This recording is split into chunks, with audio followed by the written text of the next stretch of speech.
State Colin Powell speak about the excessive political influence of Pentagon contractors driving U.S. foreign policy. Now the U.S. government has a plan to spend $1 trillion on a new generation of nuclear warheads, missiles, subs, and bombers, which means huge profits for those corporations who manufacture those weapons. So my question is, how can we limit the military-industrial complex from setting our nuclear priorities? Two things. One, so first in general about military spending, and then second, more specifically about procurement reform.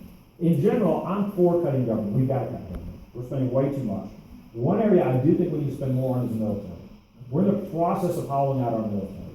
Under this president's plan, we're going to have fewer soldiers, fewer ships, older equipment, planes, tanks than any time in decades. China's going to have a larger navy than us in the next few years. Our ships will be better. They're going to have more ships than us. I think that weakness is actually provocative to our enemies. I think Reagan had it right. Peace through strength works. The best way to avoid war is to prepare for it. That's right. And he actually deployed troops less frequently than his predecessors or successors.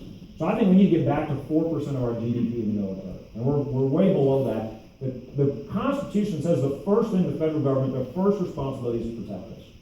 And unfortunately, we've got a government that's doing all kinds of other things and neglecting its core responsibilities. So I do think we actually need to be investing. Now, I wouldn't give the Pentagon all that money overnight, because I think we've got to reform. I want to get to the second part of your question about how do we reform those processes. But I want to be clear, I'm not for this hollowing out of the military. I think if we continue to do that, we're going to continue to encourage, Russia's trying to modernize their nuclear arsenal, China's trying to build up their navy, Iran wants to become a nuclear power.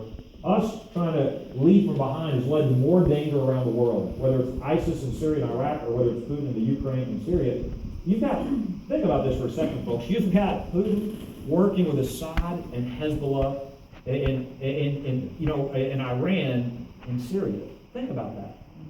I mean, how is that good for us or Lebanon or Israel or any of the other folks in the region? In terms of the procurement reforms, you are right that there are things that need to be changed. So I'm for spending more in the military, but also doing it in a smarter way. So, for example, I think there need to be, when we deploy new technology, too often the Pentagon, by the time the technology is deployed, it ends up being outdated by the time it gets in the field. I think there needs to be 7-year deployment schedules. I think the technology needs to be upgradable instead of just simply replacing it and making it obsolete automatically. I think we need multiple suppliers so that you can have both in terms of design and production to keep prices down. I think you have to have multi-year procurement deals that aren't subject to political whims. I think right now there is too much influence and Congress won't like giving up that power, because you're right, a lot of them get donations or they're trying to protect pork barrel projects in their districts.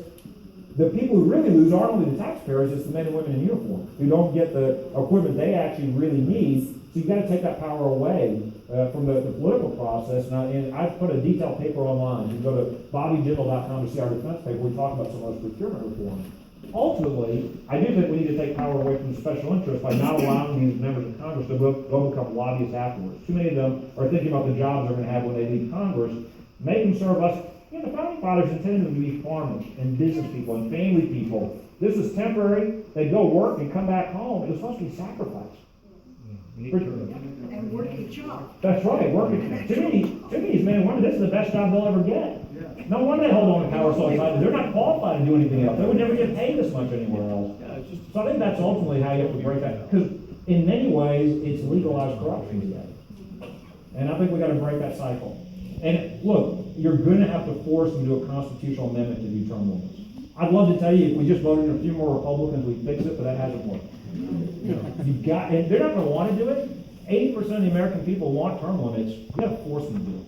And that's going to take your help. After I'm president, you need to fill their voicemails, their email boxes, their town halls and say, are you for it or not? And if you're not, don't ask us for our votes again. Because they will try to hold on to power. That's what they're interested in. Yes,